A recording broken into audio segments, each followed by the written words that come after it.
Hi, this is Jeff Carpenter from Elon University in Elon, North Carolina, and I'm here to tell you a little bit more about the presentation that I'm proposing to give at South by Southwest EDU 2015, titled Giving All Students a Voice via Digital Back Channels. So this is going to be an experiential and interactive session. And so I'm going to want as many of the participants as possible to be on their technology. And we're going to be using some of the tools that I'll be talking about, a number of different technologies. And so the idea is that the people in the audience would be experiencing back channels as they're thinking about and learning about how to use them in the classroom. The first tool I'm going to use is Today's Meet, which is a very simple back channeling tool, so it's a good place to start out with. And while the participants are getting logged in there, I'm going to tell them a little bit about myself. I taught high school and middle school English and ESOL in Japan, Honduras, Boston, Virginia, and North Carolina for 10 years before moving into teacher education at Elon University. Where I do secondary teacher education. So all my students are going to become high school teachers.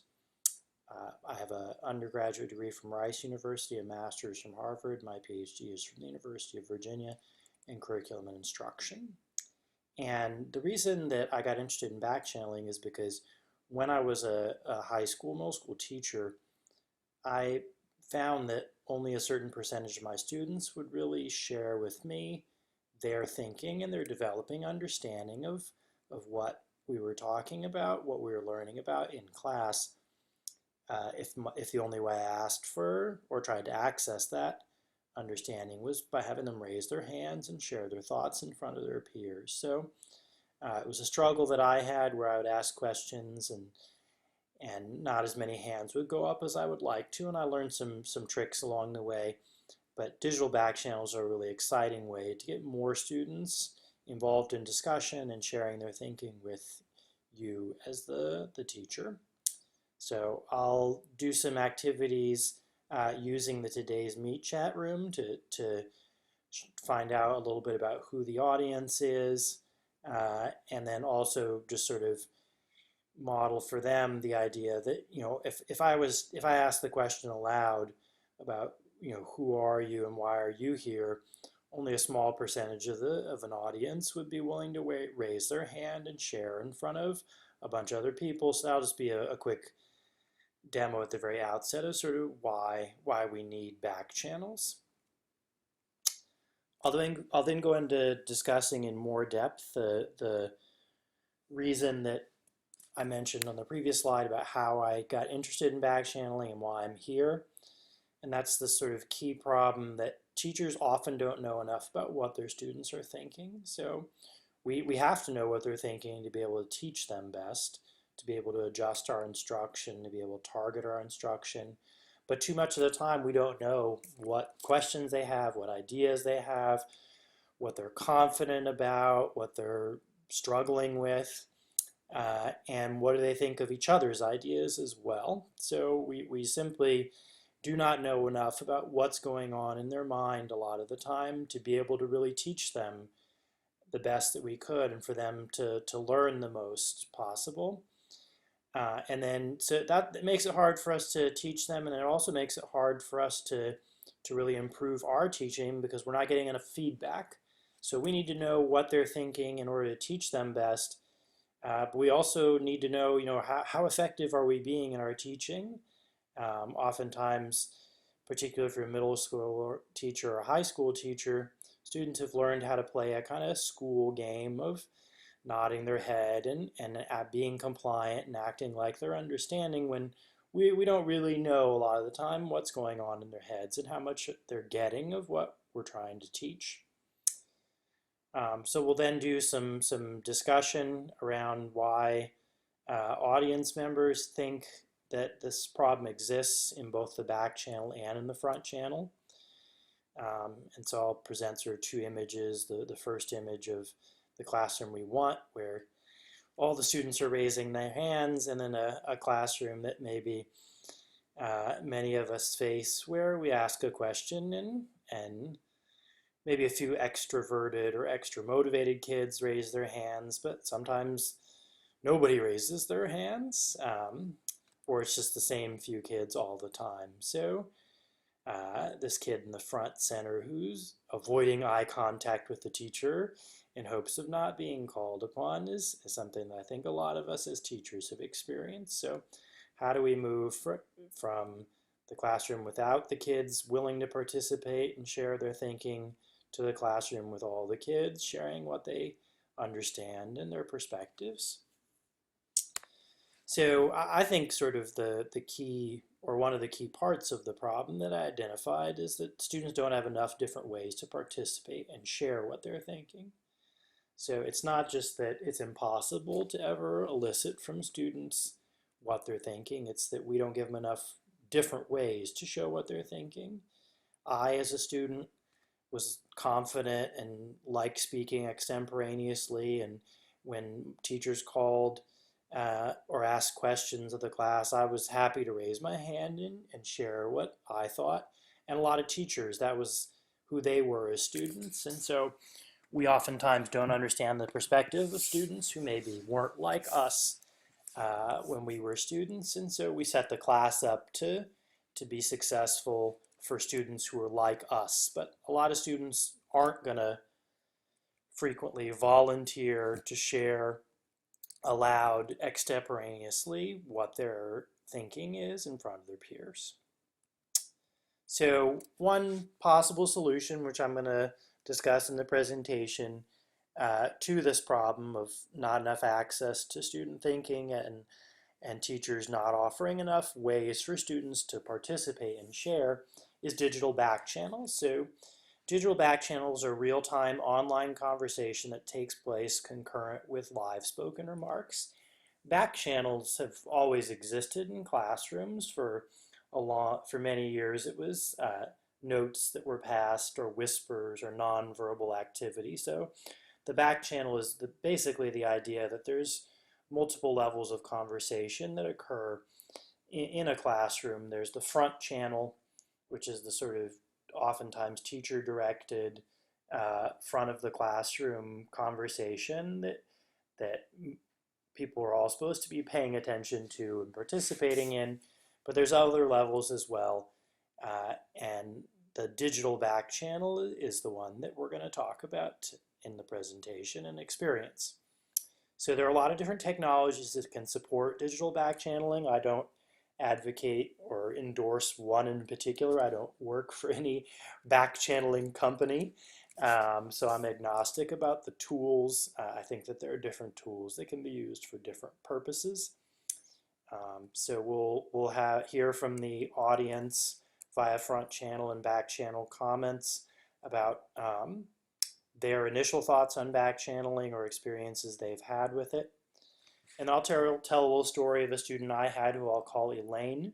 I taught her in one course before I started using digital back channel tools, and she, during the entire course, I don't think ever volunteered to speak or spoke her mind aloud unless there was a grade involved. So unless there was required participation with a grade attached to it, she did not share her perspective with her peers. Her demeanor is fairly quiet, and she's also someone who kind of likes to formulate her thoughts, and so she just wasn't a person who was going to share aloud in the way I'd set up my classroom.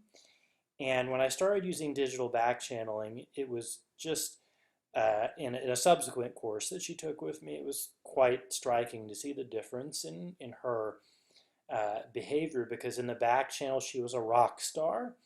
So the student who had made very little impression on me and her peers in one course, in a course where she had access to a back channel, she frequently participated. She made great contributions. Her peers, I think, acknowledged her as somebody who really contributed a lot to the course. We did one back channeling activity on Twitter where she contributed 43 tweets in a 1 hour chat. So she was a very active participant when I gave her access to a digital back channel. So that's just an example from my own teaching of how it's worked. So I think digital back channels, if done right, can provide a lot of opportunities for students and for teachers. So I think that different types of students, as I mentioned with Elaine, who was probably a shy student, can access the back channel and share, or are more likely to share. Um, I've had students with a lot of social anxiety, or not sure sort of social, yeah, just not social skills maybe that their peers do because of autism, who struggle to sort of know how to contribute effectively. I had both students with autism who would never speak, and then students with autism who would speak too much. And so the back channel is a great opportunity for those students to be able to speak up. Also, students who maybe haven't had a chance to develop academic identities because of various pressures, sort of cultural, social, economic, educational, that have affected their school experience and made them less likely to participate. Back channels can allow them to have a voice and really start to see themselves and have their peers see them as academically minded students.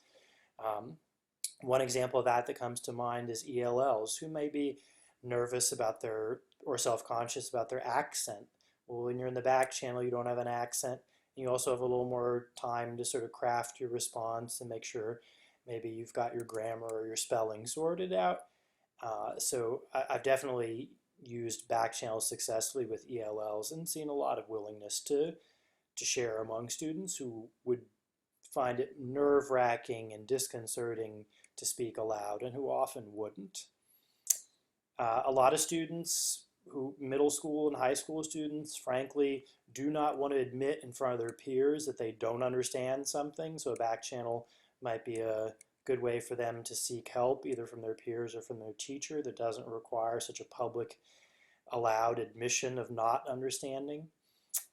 Peers can support each other. So sometimes simple little questions can get sorted out in the back channel without the teacher having to stop the flow of their lesson, where a student who knows the answer to a question can help a peer out.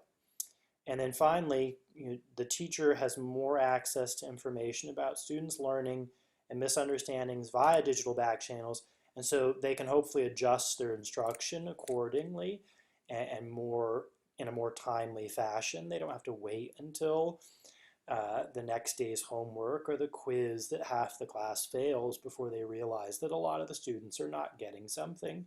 Hopefully that will be revealed with an active back channel conversation. I have several examples of back channel activities that will be available in slides in the presentation. I will not sort of talk through them at this point, and I will not talk through them word for word in the presentations. But basically, they're examples of how to use back channeling at the beginning of lessons, during lessons, and at the end of lessons. Back channeling is a very flexible strategy, so you can do short pre-planned back channeling activities. You can have back channeling conversations that go on for most of a classroom and are more spontaneous and organic. So there's a lot of different ways to back channel, and so I've included just a few examples in the presentation that I'm proposing. Uh, I'll also talk specifically about 4 different tools. They are not the only back channeling tools, but they're common ones and ones that I've used. Todaysmeet.com is one that a lot of conference goers have experienced, and I think a lot of educators at this point have now been in a conference setting and seen todaysmeet.com and used it maybe themselves to get more out of a presentation, but too few teachers are really transferring that experience to the classroom for their own students. Today's Meet is the first one that I'm going to talk about because it's the simplest and the most accessible. You don't have to be particularly tech savvy, nor do your students. There's not an expensive account the account is free to set up. Students don't have to set up accounts either. So it's a very accessible tool. Twitter is another back channeling tool. It's not specifically a back channeling tool, but it can be used for back channeling purposes. if you develop or if you have a class hashtag, that can provide the space for where a back channel can occur. So one of my courses, for example, EDU 355, we have a hashtag that we regularly use. And so whenever we want to back channel, we just include, whenever we want to back channel via Twitter, we include that hashtag in the tweet in order to create the back channel space. My students are all using TweetDeck or Hootsuite as a way to aggregate tweets. So they'll have a column of all the tweets that include EDU 355 that refreshes. And so that's another way to set up back channeling, which is if you're already using Twitter in your classes, or if your students are already using Twitter, it can be advantageous because it's a familiar tool for them. So we'll do a little exercise where I demonstrate using Twitter as a back channel and in concert with TweetDeck. Next, I'll talk about and demo backchannelchat.com, which is, unlike today's Meet and Twitter, it's a little more robust and in terms of its functionality for back channeling. That's its it's its sole purpose, and it is set up for teachers. There's a $15 Pro account, which is provides a lot of helpful functionalities for teachers. So one of the cool things that you can do with backchannelchat.com is if you want to, you can set it up so during certain conversations or back channel activities, only you as the teacher know which users are which students. So students can have public anonymity, but there is private accountability. So you as the teacher know who the student is, but in the chat space, the other students just see avatars rather than students. So if you do want to have a back channel conversation in which you think it's a sensitive topic, and so students may feel uncomfortable sort of saying who they are as they share their thoughts, or just if you're concerned that you have a group of students who haven't sort of learned to get comfortable sharing their perspectives around each other, then this public anonymity, private accountability function is really helpful. Backchannelchat.com for the teacher also allows them to delete posts. So if students are posting inappropriate or off-task things, you can delete them. There's also ability to pin posts to the top of the feed. And so if you particularly like a comment from a student, you can pin it so it moves to the top of the feed, and you can focus discussion briefly on that. Also, there's a like or thumbs up function, so you and other participants in the back channel can affirm or amplify a comment that a student makes. And so this is a good way for sort of more important matters to rise to the top of the conversation. Something that happens in face-to-face discussion in many classrooms is you as the teacher often have very little idea when you call on a student how helpful their comment is going to be to the discussion that's happening.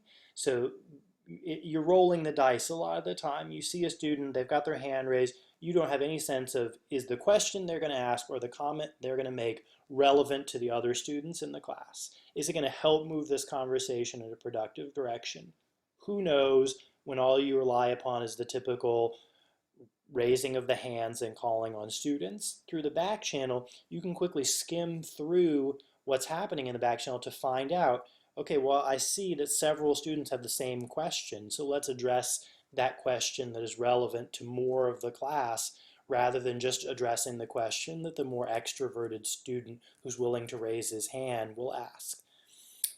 So that's an advantage of backchannelchat.com and other back channeling tools as well, is that you can be more targeted as the teacher in which comments you bring up for discussion in front of the whole class in the front channel.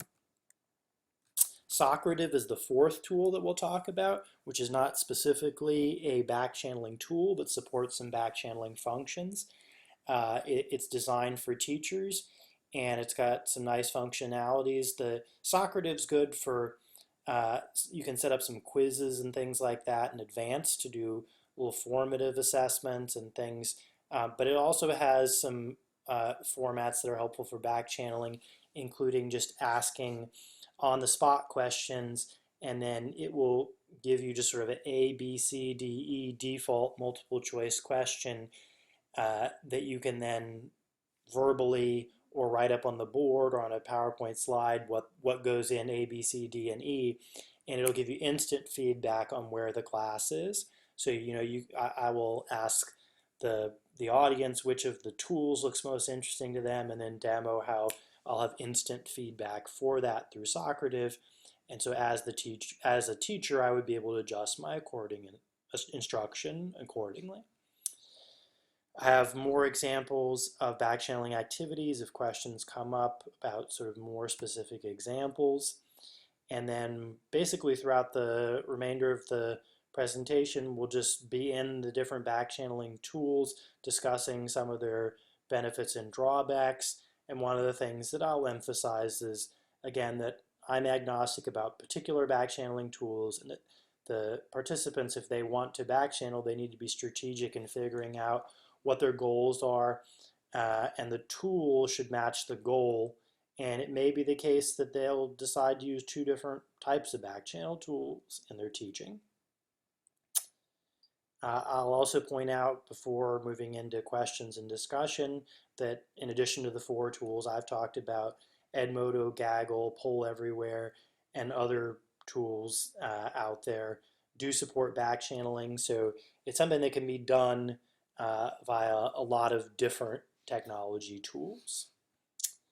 And that will be the presentation in a nutshell that I'm proposing to give. I plan to spend a lot of the time with the different back channel tools being broadcast up on a screen so that the participants can see both what's happening in the back channel and how a teacher can utilize the tools. So the presentation slides that I've gone through are part of the presentation, but not the experience in its entirety. And I look forward to hopefully have the opportunity to present at South by Southwest EDU. Thank you.